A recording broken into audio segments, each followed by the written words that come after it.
इस संसार में आने वाला प्रत्येक बालक संपूर्णतः संस्कार रहित होता है। उसके अंतर पर ना किसी अच्छे संस्कार के चिन्ह अंकित होते हैं, ना ही बुरे संस्कार के। अर्थात जन्म से बालक में ना कोई गुण होता है और ना ही कोई दोष। तो ये दोष अथवा गुण किस प्रकार प्राप्त होते हैं? क्या हमने कभी विचार किया है? जो बात माता पिता के मुख से निरंतर सुनी जाती है, वही बात उनकी संतानों के हृदय का संस्कार बनती है। जैसे किसी गांव में नदी तट तक एक पगडंडी बन जाती है केवल उस मार्ग पर बार बार चलने के कारण। अर्थात माता पिता के हृदय की इच्छाएं उनकी संतानों के हृदय का दोष अथवा गुण बनकर जन्म लेती हैं। क्या ये सत्य नहीं? पर फिर भी जब उनकी संतानों में कोई दोष दिखाई देता है तो माता पिता आश्चर्य और दुख से भर जाते। माता पिता का हृदय ये प्रश्न करता है कि उनकी संतानों में ये कुसंस्कार आए कहां से। सत्य तो यही है कि माता पिता अपनी संतानों को अनजाने में ही कुसंस्कार के बीज दे देते हैं, जो उनके संतानों की हृदय भूमि पर कुसंस्कार का वृक्ष बनकर उगता है। अर्थात अपनी संतानों को सुसंस्कारी और धर्ममय बनाने की आशा रखने वाले प्रत्येक माता पिता को प्रथम अपने हृदय की इच्छाओं पर अंकुश रखना क्या अनिवार्य नहीं?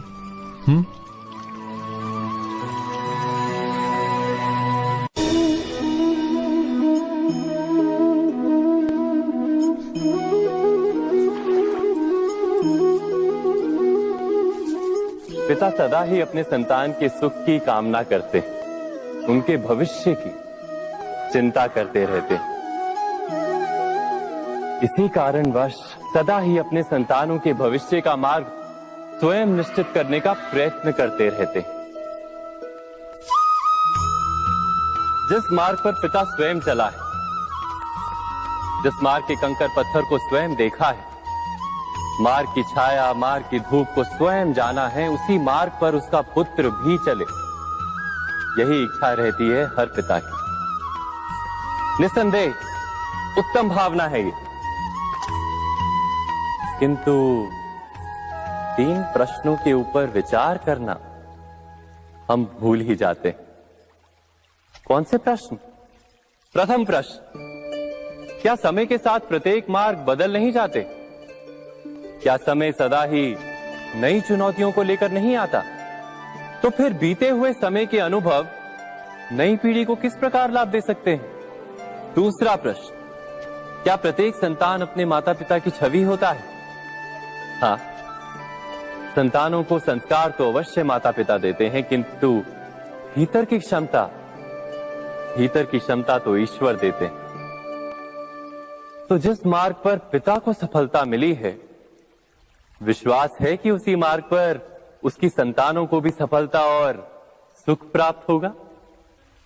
तीसरा प्रश्न, क्या जीवन के संघर्ष और चुनौतियां लाभकारी नहीं होती? क्या प्रत्येक नया प्रश्न एक नए उत्तर का द्वार नहीं खोलता?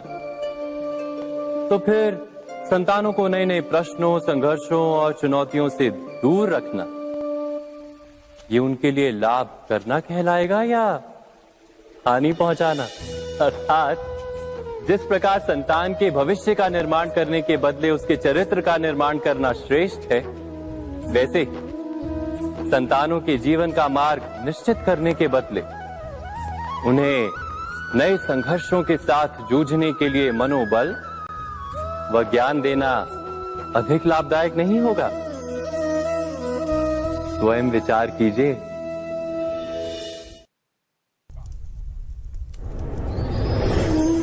पूर्वजों की इच्छा, आशा, महत्वाकांक्षा, क्रोध, बैर, प्रतिशोध, यही सब आने वाली पीढ़ी की धरोहर बनते हैं।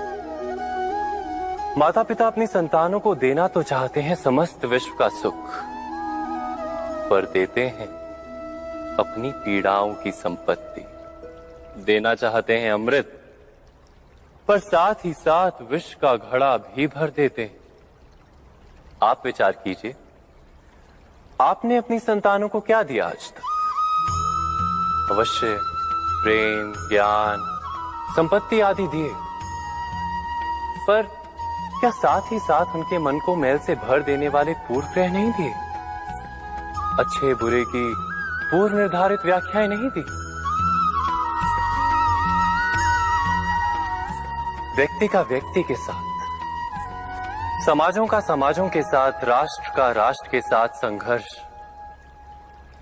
क्या इन्हीं पूर्व ग्रहों से निर्मित नहीं होते? हत्या, मृत्यु, रक्तपात क्या इन्हीं पूर्व ग्रहों से नहीं जन्मते? अर्थात माता पिता अपनी संतानों को जन्म के साथ मृत्यु का दान भी देते हैं।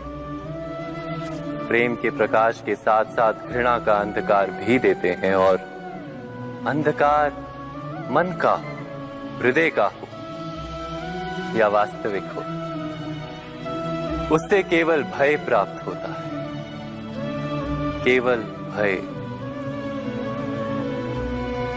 स्वयं विचार कीजिए।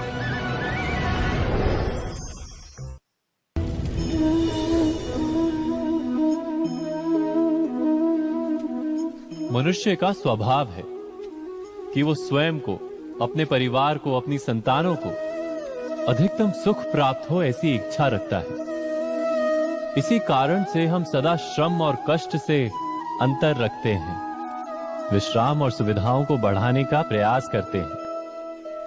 स्वयं अपने जीवन का विचार कीजिए, क्या ये सत्य नहीं कि हम अपनी संतानों के लिए सदा ही विश्राम और सुविधा का आयोजन करते हैं? पर क्या कभी सोचा है केवल विश्राम से क्या लाभ प्राप्त होता है? केवल सुख और सुविधा जिन्हें प्राप्त हो, उनका जीवन कैसा होता है? शरीर जब श्रम करता है तो अधिक स्वस्थ बनता है। बुद्धि भी जब कठिन चुनौतियों का सामना करती है तो अधिक तेजस्वी बनती है। ये हम सबका अनुभव है, पर हम शायद ये भूल जाते हैं कि मन और आत्मा को जब कठिनाइयां प्राप्त होती हैं, तब वे भी अधिक बलवान होती हैं। अर्थात जब भी हम अपनी संतानों को श्रम और दुख से दूर रखने का प्रयास करते हैं, क्या वास्तव में उनके सुख का मार्ग बंद नहीं कर देते? स्वयं विचार कीजिए।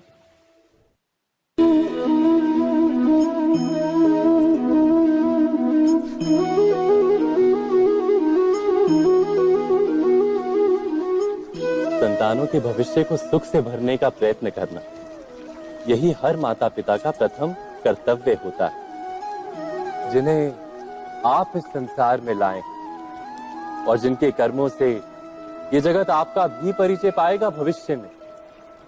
उनके भविष्य के सुख की योजना करने से अधिक महत्व और हो भी क्या सकता है? किंतु सुख और सुरक्षा, क्या ये मनुष्य के कर्मों से प्राप्त नहीं होते?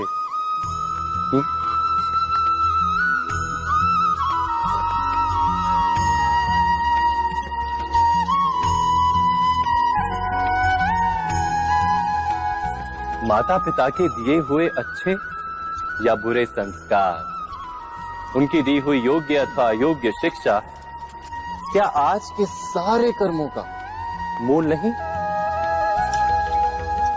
संस्कार और शिक्षा से बनता है मनुष्य का चरित्र। अर्थात माता पिता अपनी संतानों का जैसा चरित्र बनाते हैं, वैसा ही बनता है उनका भविष्य।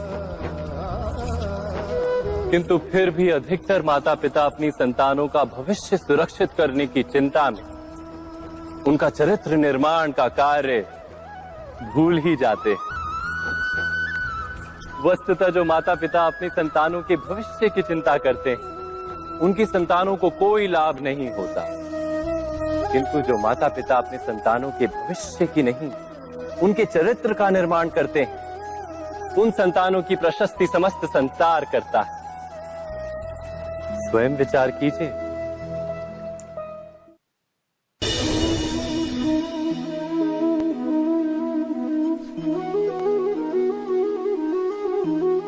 एक ही गुरु के पास शिक्षा प्राप्त करने वाले सारे शिष्य एक समान विद्या प्राप्त नहीं कर पाते। सारे शिष्य गुरु की बातें सुनते हुए अवश्य दिखाई देते हैं, उनकी पूजा करते हुए दिखाई देते हैं, किंतु एक समान विद्या प्राप्त नहीं कर पाते। क्या कभी विचार किया है ऐसा क्यों होता है?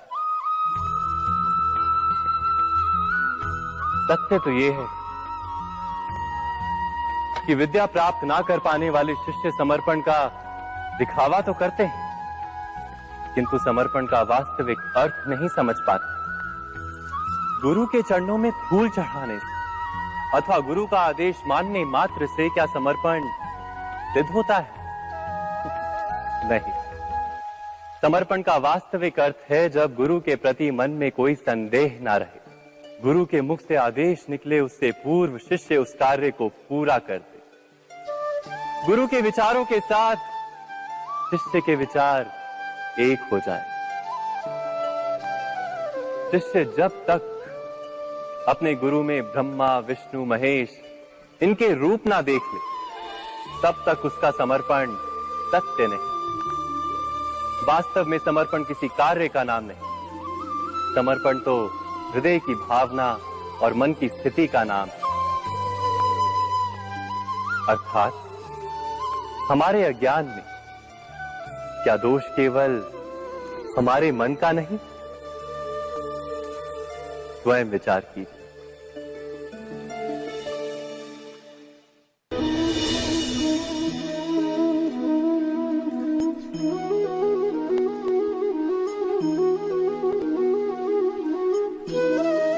ज्ञान प्राप्ति सदा ही समर्पण से होती है, ये हम सब जानते हैं, किंतु समर्पण का वास्तविक महत्व क्या है?